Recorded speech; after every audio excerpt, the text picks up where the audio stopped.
যে আমার খুব ভালো বন্ধু, তার কাছে আমার নিজেকে এক্সপ্লেন করার প্রয়োজন পড়ে না। আমি জানি সে বোঝে আমি কোনটা কেন করছি, সে জানে। যে আমার খুব ভালো বন্ধু, তার পাশে মিনিট 5 বসলেও জীবনে যত অশান্তিই চলুক না কেন, মনে হয় সব ঠিক হয়ে আছে। গায়ে লেগে থাকা জখমের দাগে কে যেন মলম ছুঁয়ে দেয়। যে আমার খুব ভালো বন্ধু, সে আমার ভুলেও আমার বন্ধুই থাকে। কান মুলে আমার ভুলটা বুঝিয়ে দিয়ে আবার পাশে পাশে হাঁটে, চলে যায় না। যে আমার খুব ভালো বন্ধু, তার কাছে আমার নিজেকে আড়াল করতে লাগে না। আমার অক্ষমতা, আমার দুর্বলতা, আমার বোকামো, আমার পাকামো, আমার ভয়, আমার পরাজয় সে সব জানে।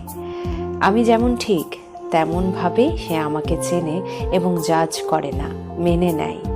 মেনে নিয়েও ততটাই ভালোবাসে।